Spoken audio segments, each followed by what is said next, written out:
करते हैं lecture number 25 और आज हमारे चैप्टर 14 का लास्ट लेक्चर है।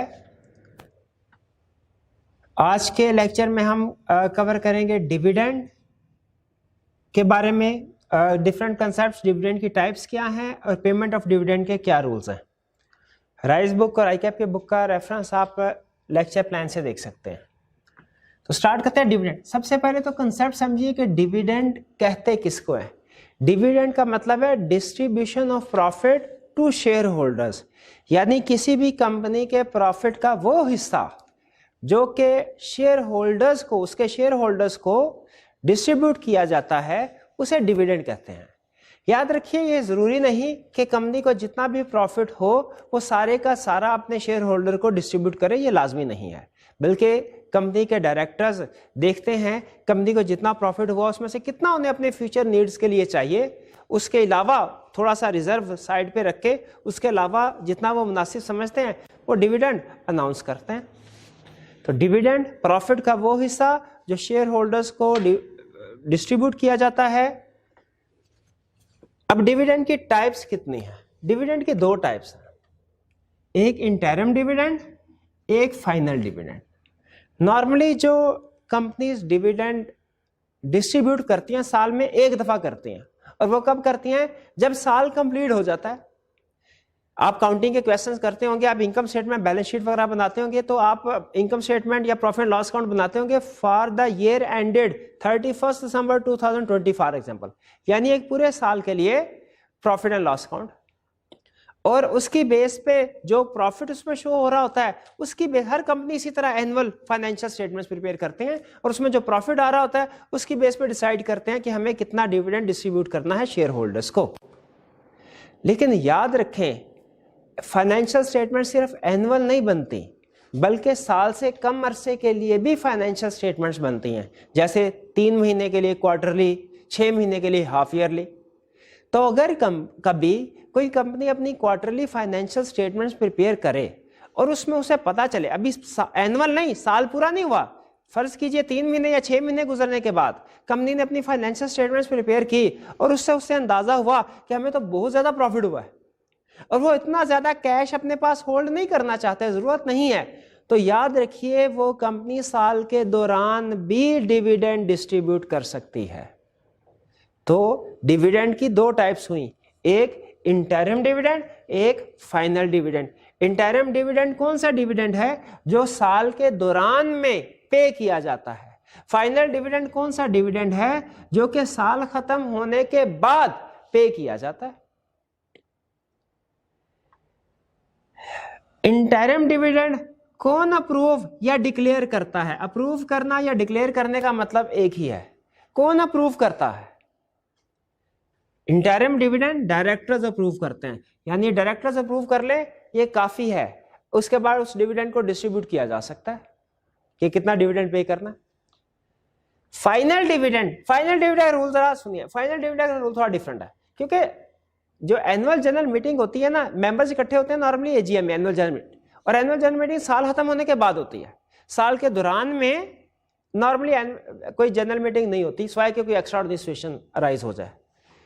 तो फाइनल डिविडेंड चूंकि साल खत्म होने के बाद पे करना होता है और साल खत्म होने के बाद एनुअल जनरल मीटिंग भी कंडक्ट होती है, तो लॉ ने ये कहा फाइनल डिविडेंड रिकमेंड डायरेक्टर्स करेंगे, लेकिन इसको अप्रूव या डिक्लेयर मेंबर्स करेंगे। और कहां करेंगे? एजीएम में। अच्छा भाई, फाइनल डिविडेंड तो अप्रूव और डिक्लेयर कर रहे हैं मेंबर्स एजीएम में, इंटरिम डिविडेंड क्यों नहीं मेंबर्स अप्रूव या डिक्लेयर कर रहे? इसलिए कि इंटरिम डिविडेंड साल के दौरान में जो प्रॉफिट होता है उसकी बेस पे किया जाता है, और साल के दौरान में तो एजीएम नहीं होती, एजीएम तो एक दफा होगी बस, वो साल खत्म होने के बाद। इसीलिए इंटरिम डिविडेंड की अप्रूविंग अथॉरिटी कौन है? डायरेक्टर्स। फाइनल डिविडेंड की अप्रूविंग अथॉरिटी कौन है? मेंबर्स। लेकिन याद रखें, फाइनल डिविडेंड के केस में भी जो रिकमेंडेशन है वो डायरेक्टर्स देंगे, अप्रूवल या डिक्लेयर मेंबर्स करेंगे, यानी प्रपोजल उस डिविडेंड का डायरेक्टर्स देंगे और मेंबर अप्रूव करेंगे। इसका मतलब क्या हुआ? मतलब समझिए, फर्ज कीजिए साल खत्म हुआ डायरेक्टर्स ने कहा जी हम प्रपोज करते हैं, फर्स्ट कीजिए उन्होंने प्रपोज किया 100% डिविडेंड, 100% डिविडेंड। यहां दूसरे लफ्जों में अगर एक शेयर की वैल्यू 10 रुपए है, फेस वैल्यू 10 रुपए है, तो उन्होंने कहा ₹10 पर शेयर ये डिविडेंड होगा, डिविडेंड होगा ₹10 पर शेयर। ये आसानी से एग्जांपल समझ आ जाएगी, इसलिए इसको लेके चलते हैं, वरना प्रैक्टिकली ये परसेंटेज में डिविडेंड नॉर्मली अप्रूव किया जाता है। ₹10 पर शेयर। अब इन्होंने ये अप्रूव किया डायरेक्टर्स ने, शेयर होल्डर के ख्याल में इस साल प्रॉफिट कहीं ज्यादा हुआ है और वो चाहते हैं ₹10 पर शेयर नहीं, ₹12 ज्यादा, 12 रुपए पर शेयर के हिसाब से डिविडेंड डिस्ट्रीब्यूट होना चाहिए। क्या डिविडेंड 12 के हिसाब से होगा? नहीं। याद रखें final approving authority, final dividend के केस में फाइनल अप्रूविंग अथॉरिटी मेंबर्स की है, लेकिन ये डायरेक्टर्स के रिकमेंडेड डिविडेंड से एक्सीड नहीं कर सकते। ये उतना ही डिविडेंड अप्रूव कर सकते हैं जितना डायरेक्टर्स ने कहा था, यानी ₹10 पर शेयर। ये उससे कम कर सकते हैं, यानी ₹86 पर शेयर। ये नो डिविडेंड भी अप्रूव कर सकते हैं कि इस साल कोई डिविडेंड हम नहीं लेते। मेंबर्स चाहे सेम डिविडेंड, लेस डिविडेंड या नो डिविडेंड अप्रूव कर दे, लेकिन मेंबर्स डायरेक्टर के रिकमेंड किए हुए डिविडेंड से ज्यादा अप्रूव हरगिज नहीं कर सकते। इसलिए ध्यान में रखिएगा, फाइनल डिविडेंड के केस में दो अथॉरिटीज आ गई, डायरेक्टर्स जो रिकमेंड करेंगे और मेंबर्स जो अप्रूव करेंगे, लेकिन मेंबर्स अपनी अप्रूवल में डायरेक्टर से एक्सीड नहीं कर सकते डिविडेंड। ये हो गए डिविडेंड की दो टाइप्स और डिविडेंड को अप्रूव कौन करता है। अब चलते हैं हम रिस्ट्रिक्शंस। क्या कंपनी की मर्जी है कि जो प्रॉफिट में से जितना मर्जी जो मर्जी डिविडेंड पे कर दिया जाए? इसका जवाब है नहीं। कुछ पाबंदी है, कुछ रिस्ट्रिक्शंस हैं डिविडेंड को डिक्लेयर करने पे। कुछ प्रॉफिट ऐसे हैं, कुछ चीजें ऐसी हैं जो डिविडेंड के तौर पे डिस्ट्रीब्यूट नहीं किया जा सकता दिन को। जैसे लॉ ये कहता है कि dividend can not be paid from profit from disposal of immovable property और एसेट्स ऑफ कैपिटल नेचर। आप अकाउंटिंग में प्रॉफिट कैलकुलेट करते हैं, कैसे कैलकुलेट करते हैं भला?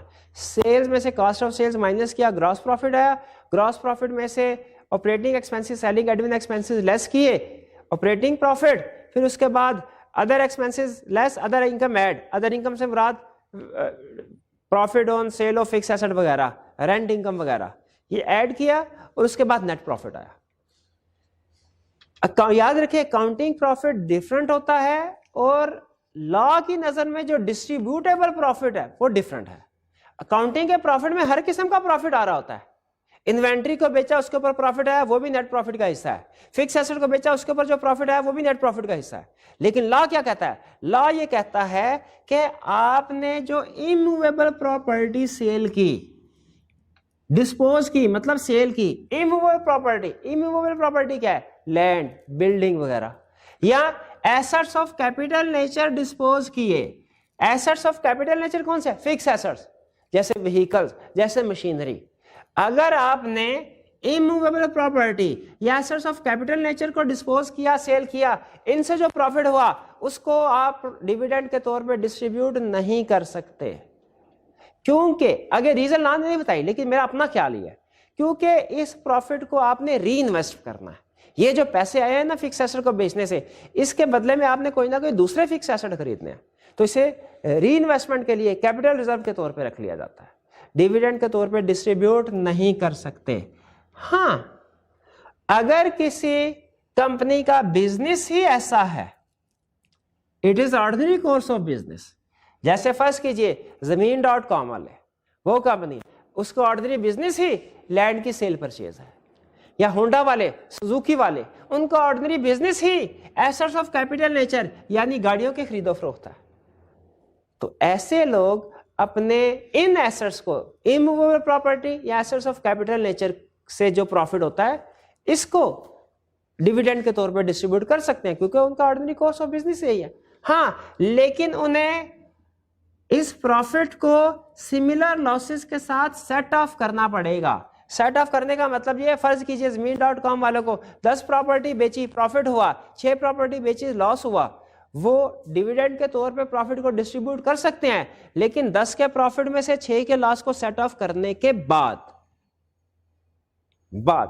जो नेट आएगा प्रॉफिट, उसको डिविडेंड के तौर पे डिस्ट्रीब्यूट कर सकते हैं।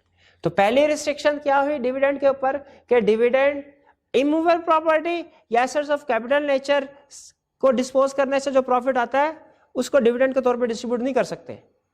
हाँ, 2 एक्सेप्शन केसेस हैं जिनमें कर सकते हैं। पहला, जब वो कंपनी का नॉर्मल कोर्स ऑफ बिजनेस हो, ऑर्डिनरी कोर्स ऑफ बिजनेस हो, और दूसरी कंडीशन जब कंपनी ने सिमिलर लॉसेस को सिमिलर प्रॉफिट के साथ सेट ऑफ कर लिया हो। ये दोनों कंडीशंस पूरी होना जरूरी हैं, फिर कोई कंपनी डिविडेंड के तौर पे ऐसे प्रॉफिट को डिस्ट्रीब्यूट कर सकते हैं, वरना नॉर्मल रूल क्या है, immovable property assets of capital nature distribute नहीं हो सकता डिविडेंड के तौर पे।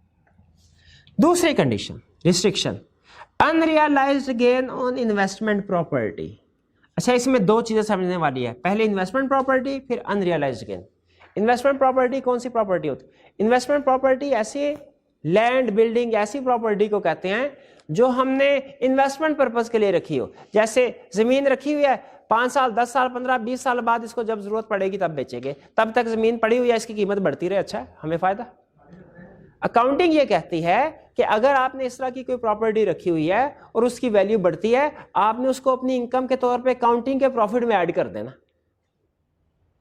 लेकिन लॉ ये कहता है कि ये अनरियलाइज्ड गेन है, ये जो आपने प्रॉपर्टी रखी हुई है इसकी कीमत बढ़ रही है, ये अकाउंटिंग के लिहाज से प्रॉफिट में ऐड हो रही है। लॉ क्या कह रहा है, ये आपके लिए फायदा तो है, गेन तो, लेकिन अनरियलाइज्ड क्यों? ये आपके हाथ में भी प्रॉफिट नहीं आया। ये रियलाइज कब होगा? जब प्रॉपर्टी सेल होगी। प्रॉपर्टी सेल होगी। फर्ज कीजिए आप एक ऑफिस में काम करते हैं, आपकी मंथली सैलरी 50,000 है, लेकिन कहीं से विरासत में आपको कोई प्रॉपर्टी मिली, उसकी वैल्यू 50 लाख है।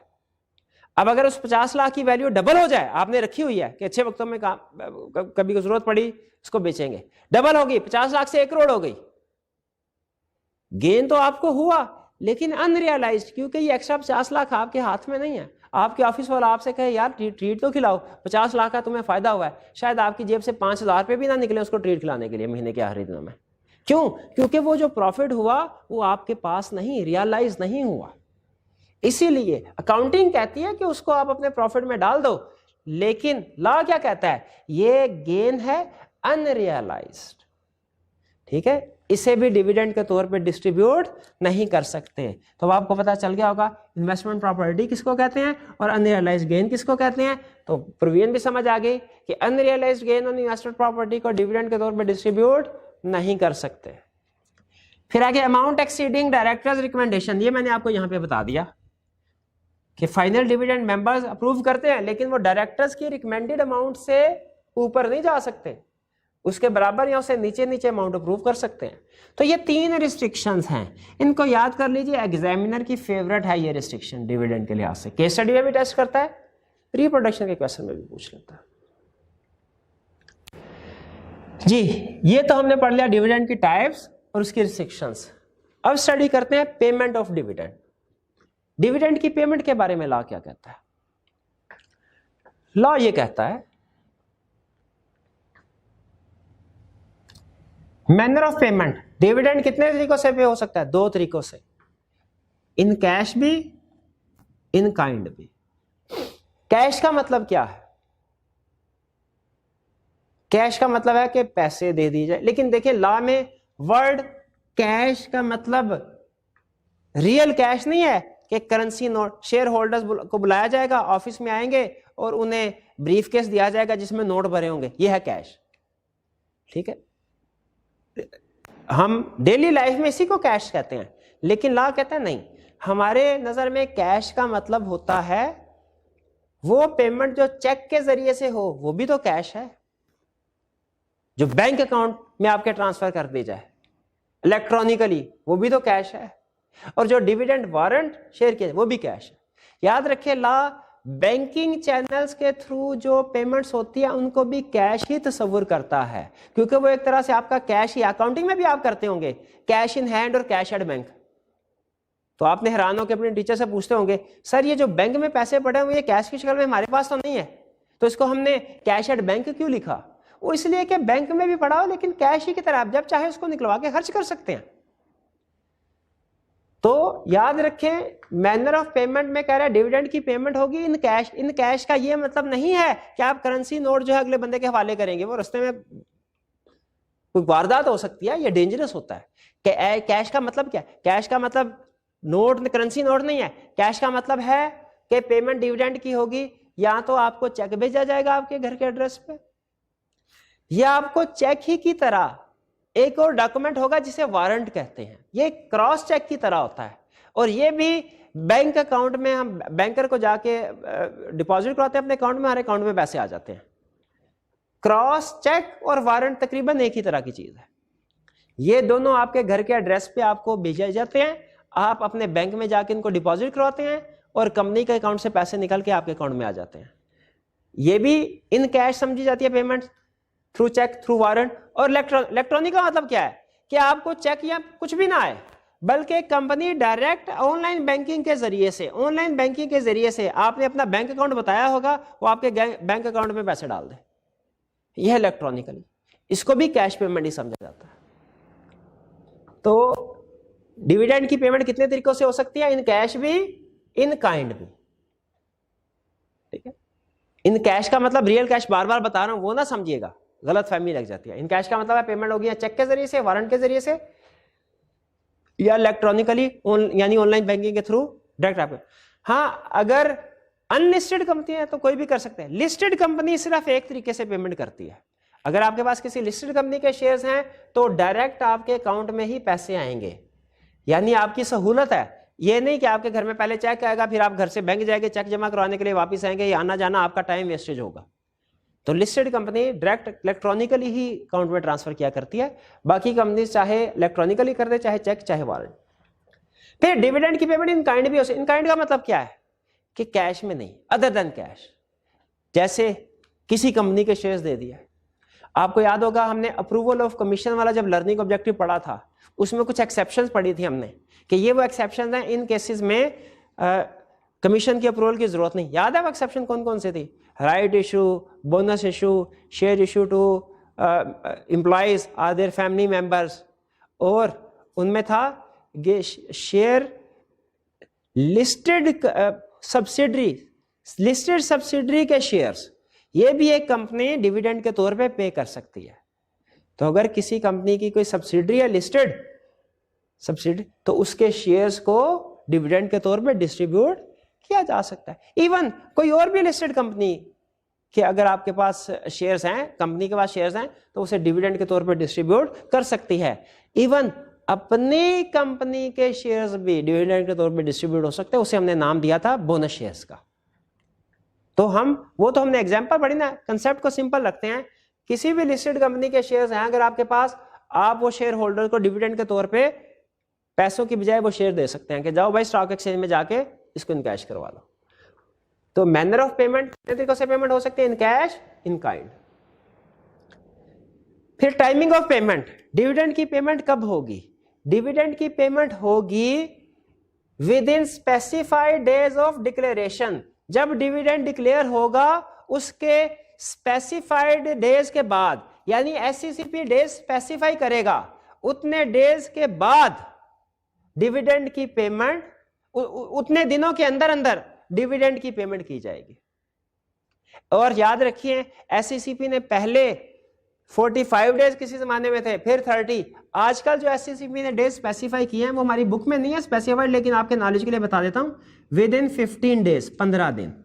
इसका मतलब यह हुआ कि जब भी कोई कंपनी डिविडेंड डिक्लेयर करेगी उसके 15 दिन के अंदर अंदर उसे पेमेंट करनी है, with in specified days of declaration of dividend.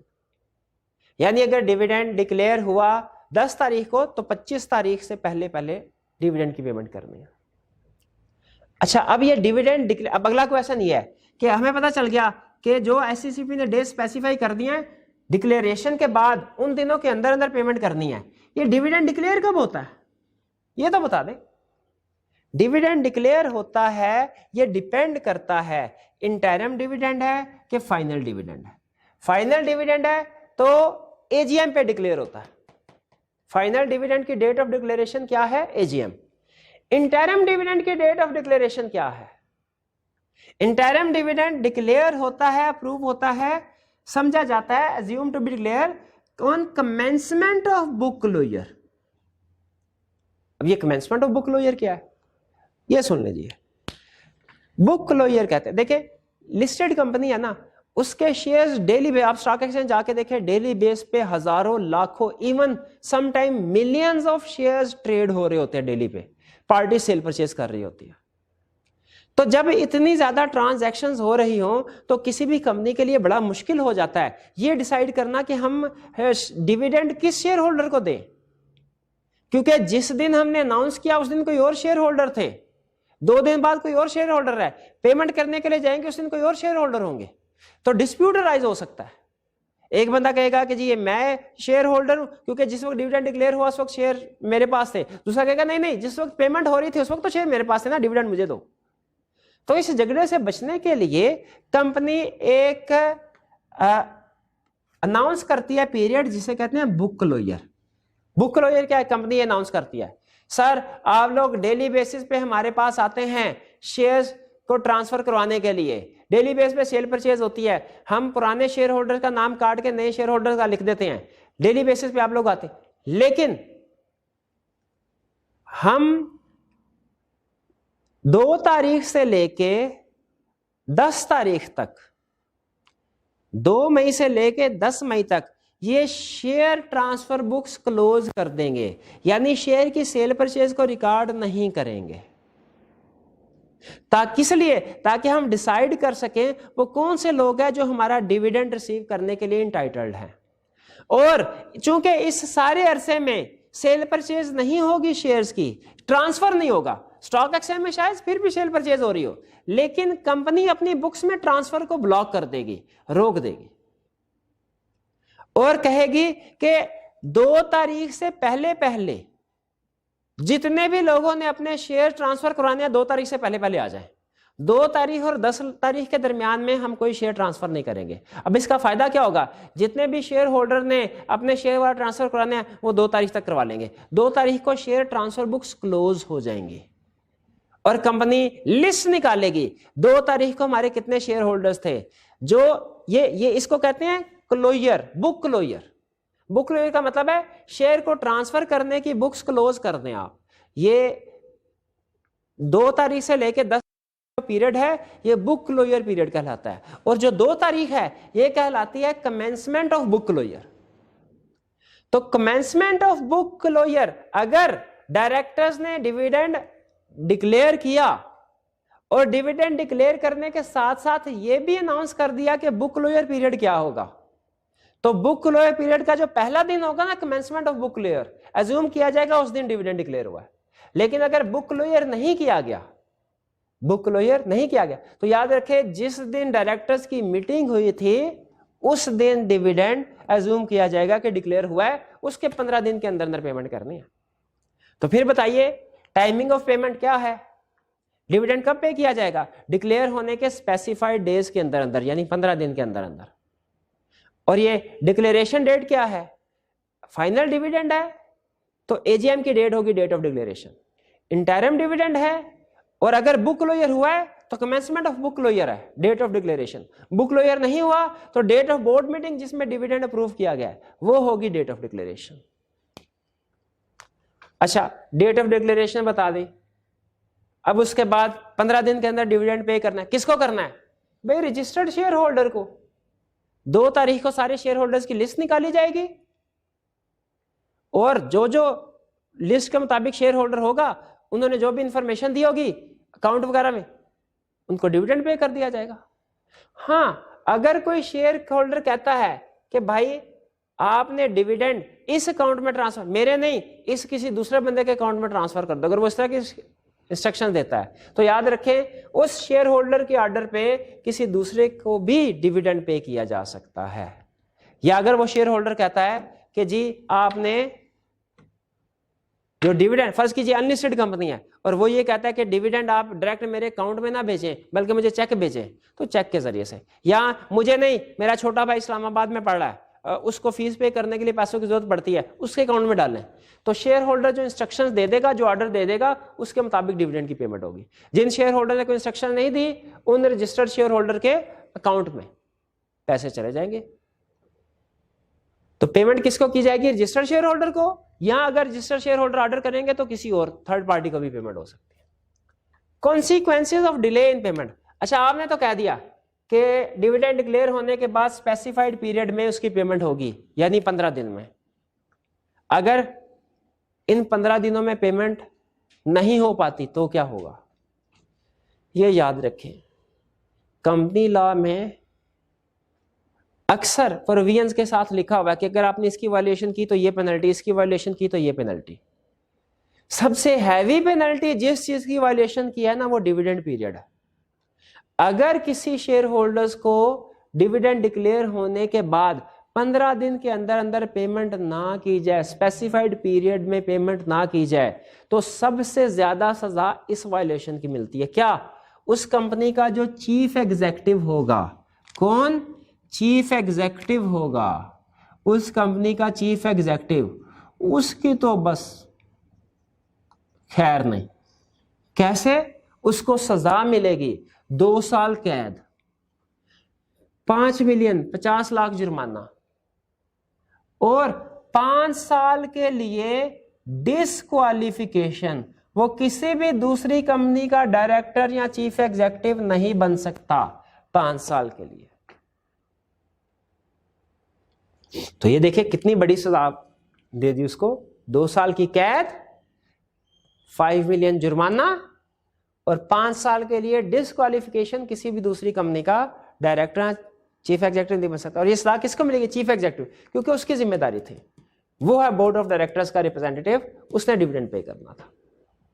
हाँ, कुछ केसेस ऐसे हैं जब चीफ एग्जीक्यूटिव का कसूर नहीं होगा और non payment of dividend pay उसे सजा नहीं मिलेगी। यानी ये वो केसेस हैं 6 जिनमें डिविडेंड को विदहोल्ड किया जा सकता है और डिविडेंड को विदहोल्ड करने की वजह से, नॉन पेमेंट ऑफ डिविडेंड की वजह से चीफ एग्जीक्यूटिव को सजा नहीं मिलेगी। और ये बहुत बहुत बहुत अहम है, ये इस चैप्टर में सबसे ज्यादा पूछा जाने वाला क्वेश्चन है कि वो कौन से केसेस हैं जब चीफ एग्जीक्यूटिव डिविडेंड को विदहोल्ड कर सकता है और उसे सजा नहीं मिलेगी। वो केसेस है, सबसे पहला, जब कोई डिस्प्यूट हो शेयर होल्डर्स के दरमियान में। फादर के शेयर्स थे, उसकी डेथ हो गई, उसके बेटों में प्रॉपर्टी ट्रांसफर हुई, अब दोनों बेटे, 2 बेटे हैं, दोनों लड़ रहे हैं। एक कहता है ये शेयर्स मेरे, डिविडेंड भी मेरा, दूसरा कहता है नहीं शेयर मेरे, डिविडेंड भी मेरा। अब दोनों ने एक दूसरे पे केस कर दिया, अब डिस्प्यूट हो गया। अब जब तक कोर्ट फैसला नहीं करेगा इन शेयर्स के ऊपर डिविडेंड की पेमेंट नहीं की जाएगी। तो जब डिस्प्यूट हो पार्टीज के दरमियान में कि डिविडेंड कौन रिसीव करेगा, तो पहले डिस्प्यूट का फैसला होगा, बाद में डिविडेंड पेमेंट होगी। तब तक चाहे 6 महीने गुजर जाएं, डिविडेंड की पेमेंट नहीं होगी और चीफ एग्जीक्यूटिव का कसूर भी नहीं होगा। फिर सेट ऑफ बाय कंपनी, अगर कंपनी खुद से सेट ऑफ कर दे किसी शेयर होल्डर का डिविडेंड। फॉर एग्जांपल, पुराने लॉ के मुताबिक एक कंपनी ने पार्टली पेड शेयर इशू किए थे, बाद में शेयर होल्डर से कहा कि भाई बाकी की अमाउंट भी लेके आओ, फुली पेड शेयर करना है। एक शेयर होल्डर ने बाकी की अमाउंट नहीं दी, कंपनी ने कहा अच्छा। अब अगले साल जब डिविडेंड प्रॉफिट डिस्ट्रीब्यूट होने लगा, डिविडेंड डिक्लेयर हुआ, कंपनी ने कहा नहीं ठहर जाओ, इसका डिविडेंड सेट ऑफ कर दो पार्टली पेड जो इतनी अमाउंट रहती थी, जितनी इसकी लायबिलिटी थी उसके साथ। तो अब बताइए, अब ये जो डिविडेंड सेट ऑफ किया कंपनी ने, क्या लीगली किया? इसका जवाब है यस, लीगली किया। तो अगर किसी शेयर होल्डर ने कंपनी के पैसे अदा करने थे और कंपनी ने भी अब उसको डिविडेंड पे करना है, तो कंपनी चाहे तो उस डिविडेंड को सेट ऑफ कर सकती है। वो डिविडेंड अब इन कैश तो नहीं मिलेगा शेयर होल्डर को, लेकिन वो चूंकि लीगली सेट ऑफ किया, चीफ एग्जीक्यूटिव लायबल नहीं। फिर instructions can not be complied, share holder ने ऐसी इंस्ट्रक्शन दे दी जो कंप्लाई नहीं की जा सकती। जैसे अभी मैंने आपको बताया कि लिस्टेड कंपनी के केस में लिस्टेड कंपनी सिर्फ और सिर्फ इलेक्ट्रॉनिकली डिविडेंड ट्रांसफर करती है डायरेक्ट बैंक अकाउंट में, ऑनलाइन बैंकिंग चैनल के थ्रू। लेकिन लिस्टेड कंपनी का एक शेयर होल्डर था, उसने अपने बैंक अकाउंट की डिटेल नहीं दी, अपने घर का एड्रेस दे दिया, उसने कहा मेरे घर चेक भिजवा देना। क्या लिस्टेड कंपनी उसके इंस्ट्रक्शंस को फॉलो करे? नहीं, क्योंकि लॉ जो बात कह रहा है शेयर होल्डर के कहने पे लॉ की वायलेशन नहीं की जाएगी। लिस्टेड कंपनी कहेगी नहीं सर, हम तो आपको डिविडेंड घर पे ट्रांसफर दे, आपके इंस्ट्रक्शंस को हम जो है कंप्लाई नहीं कर सकते, आप अपना बैंक अकाउंट की डिटेल दें, आपके बैंक अकाउंट में ही पैसे जाएंगे, आपके घर चेक नहीं आ सकता।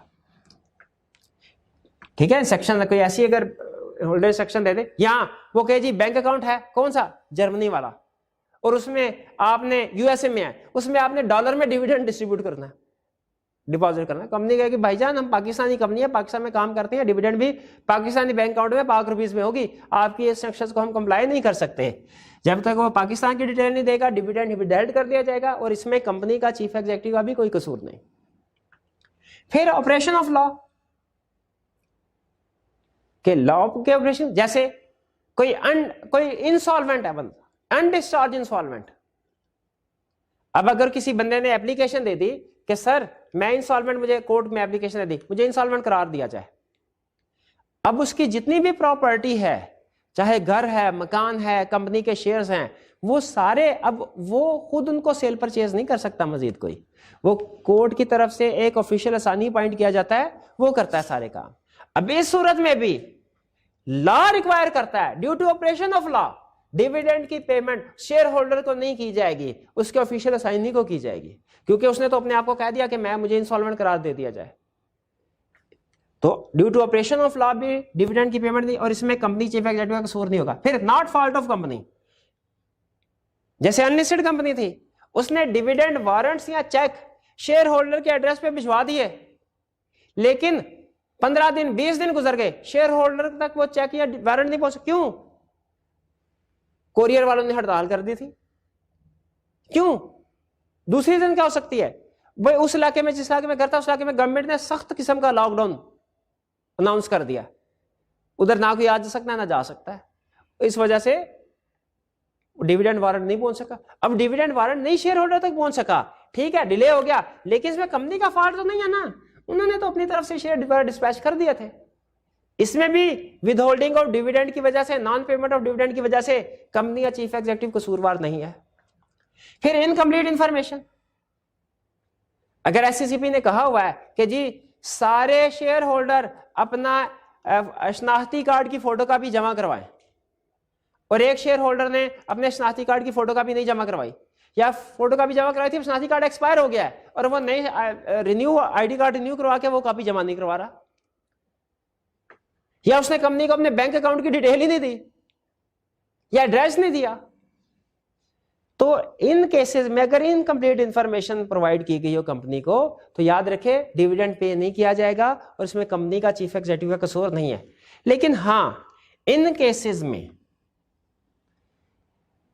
केसेस में जब डिविडेंड को विदहेल्ड करना है किसी कंपनी ने, तो उसने एससीसीपी को यह केस फॉरवर्ड कर देना है कि ये इमेज ना हो कि शेयर होल्डर का डिविडेंड कंपनी ने चुप करके अपने पास जमा कर लिया और खुद बाद में खा पी लिया, ऐसा नहीं।